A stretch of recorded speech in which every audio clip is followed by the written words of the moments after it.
Yo, what is really good, my dudes? Today is Monday, March 12th, 2018. We got another RuneScape update for y'all. So today we see the release of the Horrors updates. Now this is a new update that not only changes some of the current horrors we have in the game, but adds a new one with new drops as well. So without any further ado, let's jump right in the video. Let's go.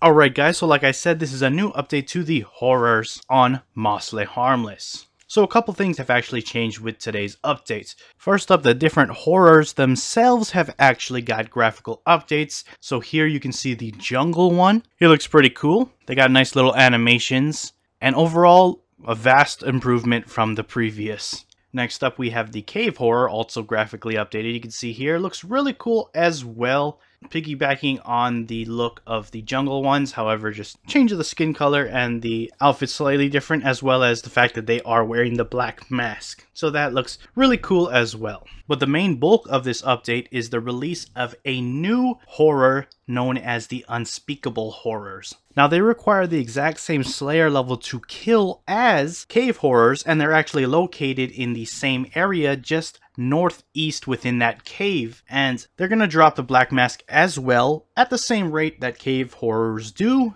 However, these are slightly tougher. They're 105 combat and they are weak to air spells. They're not particularly tough by no means to kill, but they are slightly tougher than, their cave counterparts. So why would you want to be killing these in the first place? So not only do they drop the black mask, like I said, at the same rate as the cave versions, but they also drop a new ancient tome known as Scare Tactics. This contains 4 new basic and threshold abilities for ranged and magic. Now, the Scare Tactics tome will be tradable, so if you happen to come across one, you can sell them for some profits or choose to use them and unlock the abilities for yourself. These abilities are basically the ranged and magic versions of Kick and Stomp that we have already on Melee. So not only are they a new stun, but they also provide at least a 1 square knockback to your targets small enough to be knocked back. So the 2 magic abilities you can get your hands on is the basic ability Shock at level 3 and the threshold Horror at level 15.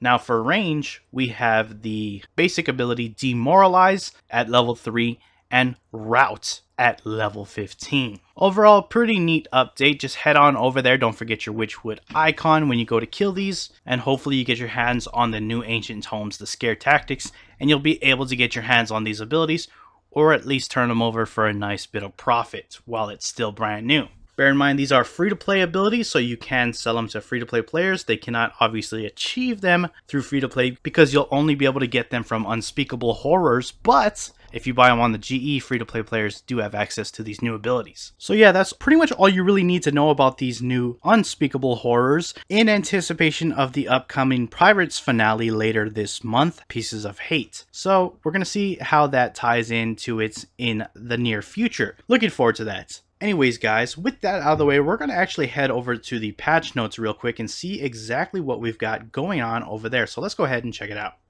Virago's shadows during phase transition once again appear as expected. The raw nomadic spot animations no longer play while fishing for sailfish, which makes the swift sail spot distinguishable. The Fury Shark outfit animation no longer plays when fishing for jellyfish and sailfish.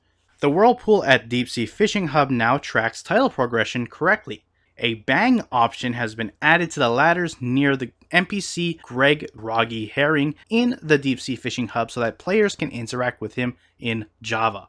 The fishing icon has been added to the mouse over on all fishing spots in the Deep Sea Fishing Hub. The anti-griefing area has been mapped down at the Deep Sea Fishing Hub so cannons and similar items can no longer be placed. The streak timer during Fishing Frenzy now refreshes when clicking the spot rather than after successfully flinging a fish. The message in a bottle item now gives players the option to choose which boost they want rather than applying one at random. The sea monster's message has been updated to avoid confusion when using a raw fish in which he isn't interested. Blue blubber jellyfish now heal 750 per eat, not 1000. Prawn balls are now obtainable through all fishing activities in the Deep Sea Fishing Hub. The left-click use option has been removed from the entry boats and replaced with the default left-click bank. Raw great white sharks can now be used to feed the sea monster in the deep sea fishing encounter. The Deathbeard distraction at the Deep Sea Fishing Hub now consistently gives XP. The cooldown timer when fishing for electrified jellyfish can no longer be reset. Sailfish now work with calorie bombs. Two previously problematic squares in the Fishing Frenzy area of the Deep Sea Fishing Hub now display the Fishing Frenzy UI as expected. Sign of the Porters now work with the Deep Sea Fishing spots.